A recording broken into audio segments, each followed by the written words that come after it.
ये ज़रूर आज क्लास का रिकॉर्डिंग योग्य टॉपिक है कि जो हम सॉलिड का डिस्कशन कर रहे हैं बच्चों, हमारा कहना है कि सॉलिड का जो मॉलिक्यूलर स्ट्रक्चर होता है, तुम ताकत लगाओगे, बहुत ज़्यादा ताकत लगाए, एक्सेसिव फोर्स लगाए तो टूट जाएगा, लेकिन जो है शेप वो बदलेगा नहीं।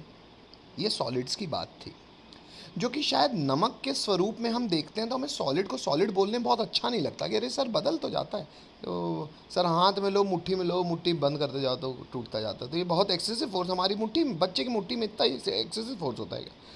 एक्चुअली जो नमक है ना, कॉमन सॉल्ट, मैं NaCl की बात करता हूँ, तो अब NaCl का बच्चों एक्चुअली आप लोग स्ट्रक्चर जानो। जो कॉमन सॉल्ट है NaCl है, उसका एक्चुअल स्ट्रक्चर क्या है। हालांकि ये आपकी नौवीं के हिसाब से बहुत अच्छी बात नहीं है, पर अगर आप NTSC के लिए बहुत सीरियस बच्चे हो और 11वीं 12वीं साइंस लेने वाले बच्चे हो तो आपके लिए ठीक बात है। बच्चों लिखेंगे इतना, NaCl का जो एक्चुअल स्ट्रक्चर होता है तो इंग्लिश लिखेंगे, it forms face centred cubic lattice. Lattice मतलब एक सॉलिड स्ट्रक्चर को in general technical science lattice कहती है, और इसका जो लैटिस होता है ये क्यूबिक होता है। क्यूब शायद आप सब जानते हो, जिसपे लेंथ ब्रेथ हाइट बराबर होता है। फेस सेंटर्ड आपके लिए एक नई चीज़ है, आइए ये सिखाने की कोशिश करूं। पहले इतना लिखो, लिखो तो हाँ बोलो, हाँ बोलो तो मैं आपको मीटिंग आईडी नहीं भेज रहा हूँ क्योंकि शायद इसमें टाइम होने। देखो बच्चों, सब ने अपनी बेसिक लाइफ में क्यूब तो आप सब लोग जानते होंगे। क्यूब कैसा होता है सर? बेटा क्यूब में ना ऐसे 4 कॉर्नर होते हैं और ऐसे पीछे 4 कॉर्नर होते हैं। आपस में देखो मास्टर जोड़ दो तो क्यूब बन जाता है। अब बेटा यहाँ गौर की बात यह है कि जो भी मेरा क्लोरीन है ना, वो मौजूद कहाँ कहाँ है। मैं क्लोरीन को रिप्रेजेंट कर रहा हूँ बच्चों लाल से। ये जो सॉलिड, अब एक्चुअली सबसे पहले मैं आपको बताऊँ सॉलिड होता कैसे है। बेटा सॉलिड का अर्थ होता है जब एटम्स, कॉन्स्टिट्यूएंट एटम्स एक दूसरे के पास पास होते हैं, तो जानते हो ना, हेलो। अब बच्चों एक दूसरे के पास होंगे तो ये ऐसे भी आता जाएगा। अच्छा, ये तो सिर्फ 2 हुआ सर। बेटा इसके ऊपर भी ऐसी लेयर आएगी, इसके नीचे भी ऐसी लेयर आएगी। सर 3 डायमेंशनल लैटिस होता है ये तो। बेटा ये 3 डायमेंशनल सॉलिड को हम काट काट के जब छोटा करते जाएंगे ना, तो हमको ईंटा मिलता है। व्हाट इज ईंटा? Brick. Brick actually unit cell कहलाता है। जो भी बिल्डिंग होती है, क्या हर सारे घरों का ढांचा एक जैसा होता है? बेटा नहीं नहीं सर, अलग अलग प्रकार की बिल्डिंगें होती हैं। कोई गोल, कोई L, कोई M, कोई N, कोई F। एक बात कह रहा हूँ भाई, बिल्डिंग के शेप तो अलग अलग होते हैं। भले सतना में ना दिखे, बॉम्बे में बड़े शहर जाओ देखो सर, शेप तो अलग अलग होते हैं। लेकिन बेटा हर बिल्डिंग बनती तो ईंटे से, हेलो। और ईंटा तो सब कुछ, सारा ईंटा सेम होता है, हेलो। तो वैसे ही जो ईंटा होता है ना बेटा, दैट ईंटा is technically known as a unit cell, जिसके बारे में आपको विस्तार से जानकारी शायद 12th में मिलेगी। लेकिन बस हेलो हाई करने के लिए एक बात बता रहा हूँ आपको। जैसे अगर आपको मैं ये बोलूँ कि सर हमको पूरा पूरा गोल गोल एटम बनाना है, तो आप मुझे बताओ पूरा पूरा गोल एटम बनाना बेटा आपके लिए ईजी होगा कि ये पूरे के पूरे एटम, जैसे मान लो मैं एक स्ट्रक्चर आपके आगे बनाता हूँ, ये 1, ये 2, ये 3, ये 4, ये सॉलिड हैं, साथ साथ हैं। बेटा ये पूरे एटम को मैं न दिखा के केवल इसके सेंटर ऑफ मास से इसके रिप्रेजेंट करूँ तो आप समझ जाओगे मैं इस एटम की बात कर रहा था। मैं ये दिखाऊंगा नहीं, मैं केवल उसके सेंटर ऑफ मास को दिखाऊंगा इसको। मेरी बात समझ रहे हो? सेंटर ऑफ मास क्या होता है, हेलो।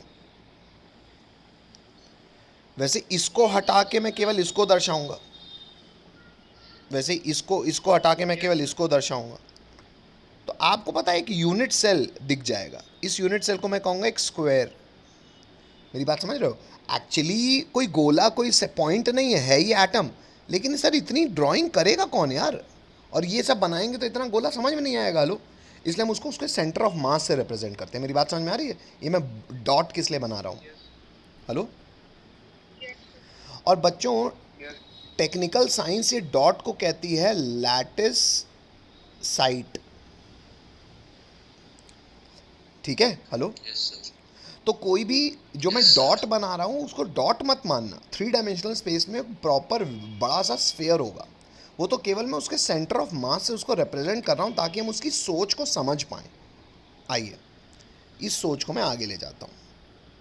बेटा जो NaCl का ढांचा होता है ना, उसमें क्लोरीन होता है सारे के सारे कॉर्नर्स में।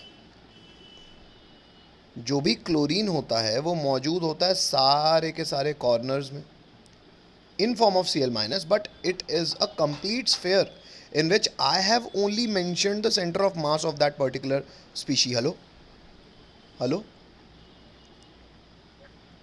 सारे के सारे कॉर्नर्स में क्लोरीन होता है और सारे के सारे बच्चों फेस सेंटर्स में भी क्लोरीन होता है।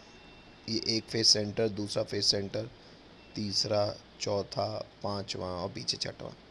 फेस सेंटर समझ रहे हो ना, फेस का सेंटर। हेलो ये सारे फेस सेंटर्स में कौन होते हैं? क्लोरीन होते हैं। और जो इनके बीच में जगह बचती है ना बेटा, जगह कैसे बचेगी सर, ये भी मैं आपको अलग से समझा देता हूँ। जैसे बच्चों मान लो, कॉमन सेंस के लिए आपको समझा रहा हूँ ये, जैसे मान लो बेटा ये कॉन्स्टिट्यूएंट एटम्स है बेटा, बीच में जगह बची ना, जिसको शायद मैं हरे रंग से दिखा रहा हूँ आपको। आने को तो यहाँ भी कोई एटम आ सकता है ना, ऐसे गोल गोल। हेलो इन्हें कहते हैं बच्चों हम लोग, इन्हें कहते हैं हम लोग बीच की साइड, यानी कि इंटरस्टिशियल साइट,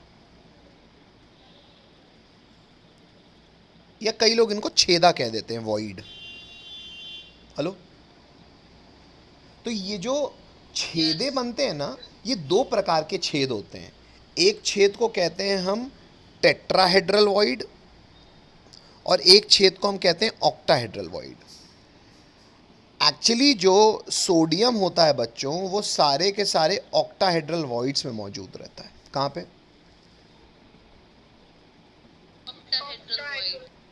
कहाँ पे?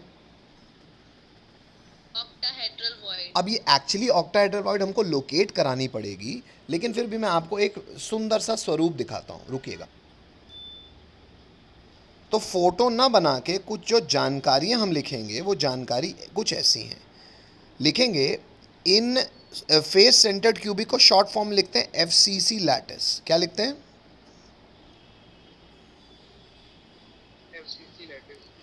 तो इन FCC lattice of NaCl chloride ion कहाँ रहते हैं बच्चों? कॉर्नर्स, कितने कॉर्नर्स? 8 प्लस फेस सेंटर, कितने फेस सेंटर बच्चों? 6। Hello yes sir. लिखो तो हाँ बोलो। और ये नोट में डाल देना, नॉट फॉर बोर्ड्स, ये स्कूल के लिए नहीं है, पर जानकारी के लिए, साइंस के बच्चों के लिए। FCC क्या है बेटा? पन्ना आपने लिखा होगा, देखो मैंने पिछली में नोट लिखवाया था, नोट देखो फुल फॉर्म क्या है? Face centred cubic. हाँ, कॉमन सेंस का इस्तेमाल करते तो पहचान जाते, क्योंकि लैटिस से तो कुछ हो रहा था, रिलेशनशिप है ना, याददाश्त का।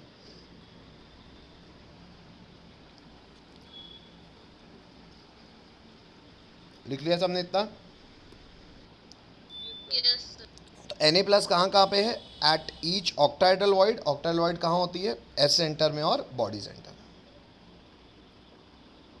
हाँ सर, पूरी डिटेल देखो समझ में तो नहीं आई, पर इतना ज़रूर समझ में आ गया कि NaCl को जो हम ढांचा मानते थे, वो भले हमें दिखता नहीं है, वो ऐसा कुछ अजीब सा एकदम कॉम्प्लेक्स सा स्ट्रक्चर होता है, जो एक ऐसा सॉलिड है जो अपना स्ट्रक्चर बदलेगा नहीं, ये रहेगा उसका स्ट्रक्चर। क्या? Face centred cubic lattice. चलो लिखो तो हाँ बोलो। चलो बच्चों, मैंने रिकॉर्डिंग फिर चालू कर दी है। ये इसलिए किया हूँ कि कुछ बच्चे जो आज नहीं हैं क्लास में, मैं अभी लिंक भेज रहा था तो मैंने देखा। बेटा क्लास नोट्स किसी भी बच्चे से, कभी भी आप में से कोई भी ना हो तो क्लास नोट किसी बच्चे से ले लिया करें। जब भी हम नेक्स्ट क्लास में मिलते हैं और रिवीजन करते ही हैं हम, जब तक चैप्टर ख़त्म नहीं होता हम करते ही रहेंगे। तो नेक्स्ट क्लास में रिवीजन के दौरान आपको सारी चीज़ें फिर से बताई जाती हैं, तो आप वो चीज़ को दोबारा सुन, समझ और पढ़ सकते हो। हाँ, कोई भी ऐसा डिस्कशन हो जो मैं स्ट्रेच में करना चाह रहा हूँ, उसके बारे में एक्स्ट्रा जानकारी दे रहा हूँ, उसको वो ज़रूर मैं रिकॉर्ड करके यूट्यूब में डालता हूँ, जो आप लोग के साथ शेयर कर लेता हूँ, ठीक है। तो आज का भी रिकॉर्डेड आपको मिल जाएगा, पर जो नहीं है उनको पूरी चीज़ों के लिए कहाँ जाना पड़ेगा, किसी बच्चे से क्लास नोट्स लेने पड़ेंगे। बच्चों कोई भी क्लास नोट्स मांगे तो कम से कम आपस में शेयर कर दिया करो। एक और वो ज़रूरी इन्फॉर्मेशन बच्चों